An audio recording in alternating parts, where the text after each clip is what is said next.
What's good, YouTube? And welcome to having to recite the entire ancient summoning chant of the Winged Dragon of Ra to your credit card to even have a chance at buying this card. It is going into double, triple down buyouts as many quarter-century secret rares are. I thought with the YCS a lot of this would slow down, but it continued over the weekend, and this one especially is just astounding to watch as $60 plus sale continues onto this, and it actually wasn't even played in the regional top list, at least not the main deck, where this is actually a 60-person regional, so people are debating the relevancy. Buyouts continue on this, but I have a funnier rabbit hole I got into from looking at this, because then we got into talking about the sealed price in the Discord, and Bonanza is starting to threaten Rarity Collection 1's place in the world as it record speeds up in price on the sealed itself, and the nostalgia pool is really flexing its muscles lately. However, there is one duelist you can buy out in order to make sure that doesn't happen with Rarity Collection. This is not sponsored. I found it hilarious. Pro Potato is Jesse Cotton, so you can support a poor, struggling, first-place duelist who can't even get his prizing home reasonably, so that he leaves it on a table at the event from it being unclaimed, and also push Rarity Collection 1 up in price. I did confirm with him that is actually his account as well. Let's go ahead and talk about Maze and then other fallout from this weekend. Maze itself is not overperforming, underperforming. It's about where people thought 7th Tachyon is the biggest card from the set, and it is right at 70, in that range of 60 to 80 where I thought it would land. So the early pre-sale eaters won, and the late ones, they overpaid a little bit, barely. Now, when it comes to the quarter-century secret rares, they are underperforming. Silent Magician level 8 is continuing to fall. I went ahead and bit the bullet early on this one, and number 107 is also going down even further. So I called which one would be on top, yet at the same time, it's not doing that great. I did point out Perulia is in a weird position from being a mid-max rarity. However, right now, the ultra rare is spiking because it is short printed in the set. It seems to be pulled at about half the rate as the rest, and there doesn't seem to be shorts in the secret rares, so no overprints there or anything weird either, just Perulia from what I'm seeing. Man with the Mark is going up in price right now. From the hype on this, though, we can click it and see. Remember, it was $10 to $11, and it is curving back up in price from where it was earlier in the weekend and even today. Look at all those sales. It's ridiculous. So this, which isn't overprinted as the creator reveals would have made you think, instead it was just clumping, which plagues modern product, but happened to clump both in the EU and the US, goes up in price. I could not have called that one from a mile away. Also going up in price from that top is the quarter-century secret rare, Lord of Heavenly Prison. It is getting targeted now as people get excited about the deck. Look, a 60-person regional, it's cool. Some weird things happen at those. I don't think this is indicative of what will be happening with our metagame. Another funny thing to point out is Embodiment of Apophis had that buyout for the secret rare from Retro Pack. Retro Pack, very fabled in Yu-Gi-Oh's history, but this rewave is still on shelves from getting printed instantly and restocked like 5 freaking times. I saw it everywhere in my area, and you can see somebody even bit the bullet. Light Plate 27 is ridiculous. Again, this is not the OG, it's the rewave. Tons of sales at 20s now, and that collector rare is sitting at like $10. It's sitting less than the regular Man with the Mark. The card that you're pulling, and one out of like 4-ish cases. Yeah, that's wild to me that people went and bought out one version and then the actual max rarity version besides OG Retro Pack is just getting ignored. I'd have to see it in person to see what it actually looks like, though. But sometimes the market just acts in weird ways and it corrects itself or goes places I didn't expect. You also have Ryzeal with Banlist fears despite doing so well at the YCS and people wondering if Malice will ever actually get a dub. Detonator has continued to go up in price and skyrocket. It is now towards almost $10 for the ultra rare, but every other card in this is going down. People are wondering what they'll hit and playing whack-a-mole with it, I guess, wondering if it will happen before the WCQ.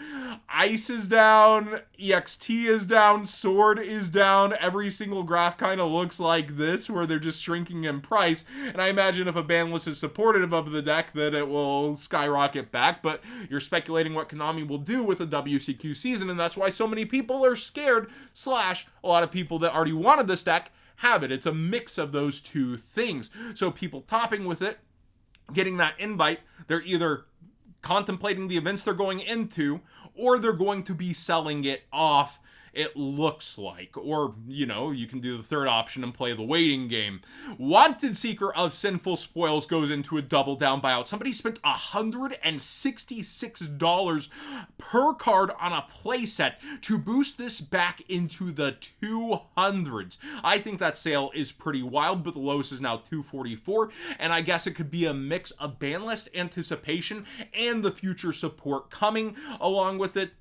I think this is a bit overpriced at this point. You're getting to like the maximum price this card has seen. Like, I think that's crazy, but let me know what you think in the comment section down below. I just think at this point, even for a max rarity version, this is getting out of control. Speaking of out of control and Banlist, Hopium, people are thinking Heavy Storm might peel on off the list. It's become the second most expensive quarter century secret rare in Bonanza. That is so wild to me, and it's actually passing the BLS right now.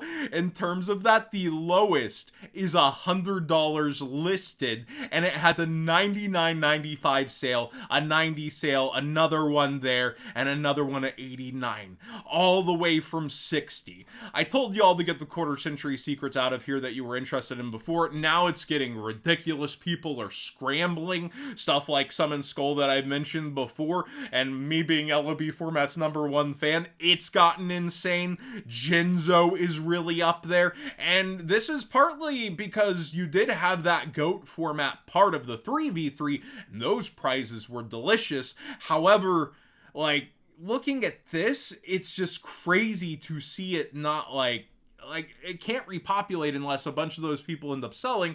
And I imagine a lot of people are like, I got the deck together, why would I relist unless they really like the prices they're seeing?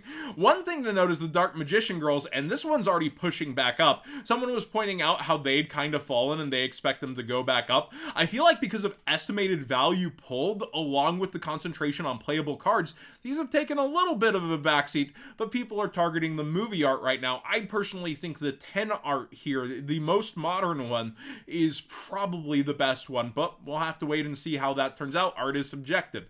For past formats, compulsory evacuation device, quarter century secret rare is going up, presumably for Edison. I don't think Labyrinth is bothering to tech this at this point, but who knows? It's $15. Let me know if you would think to. I just don't think it's worth it at all for the space at this point. You have so many better trap cards. Icarus Attack, definitely for past formats. Its quarter century secret rare is going for Edison. Raiko, I've seen the pros really debate its place in Edison. It is going back up. When it was $5, I pointed out it was way too cheap. It's towards $15+ at this point, and the actual sales are starting to land around there.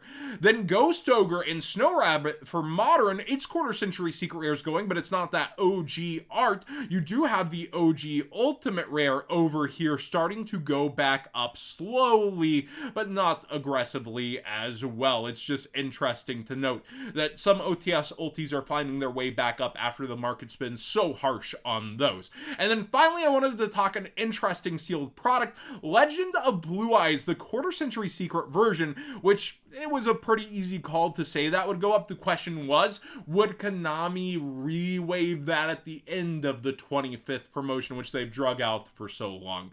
The answer so far is no, and it is going for a pretty darn good amount for a sealed sealed box, and a sealed box is a very different product in collector's eyes than other things. It's towards $240, and someone in the Discord said they sold theirs at, I believe, $220, and one has sold at $250 here. So this is really starting to go up, and the cards inside, it's not just the blue eyes, which is seeing, you know, the deck that came out starting to find its way climbing back up in price. It's also other cards are mimicking this graph of where they were nothing but down, and maybe people are trying to give a little more solid value, but you see a lot of these graphs mimicking that movement. Now, Red Eyes is down earlier and then back up, but it is interesting to watch how some of these are going. Actually, the end is a fall off there for Exodia. That's kind of funny.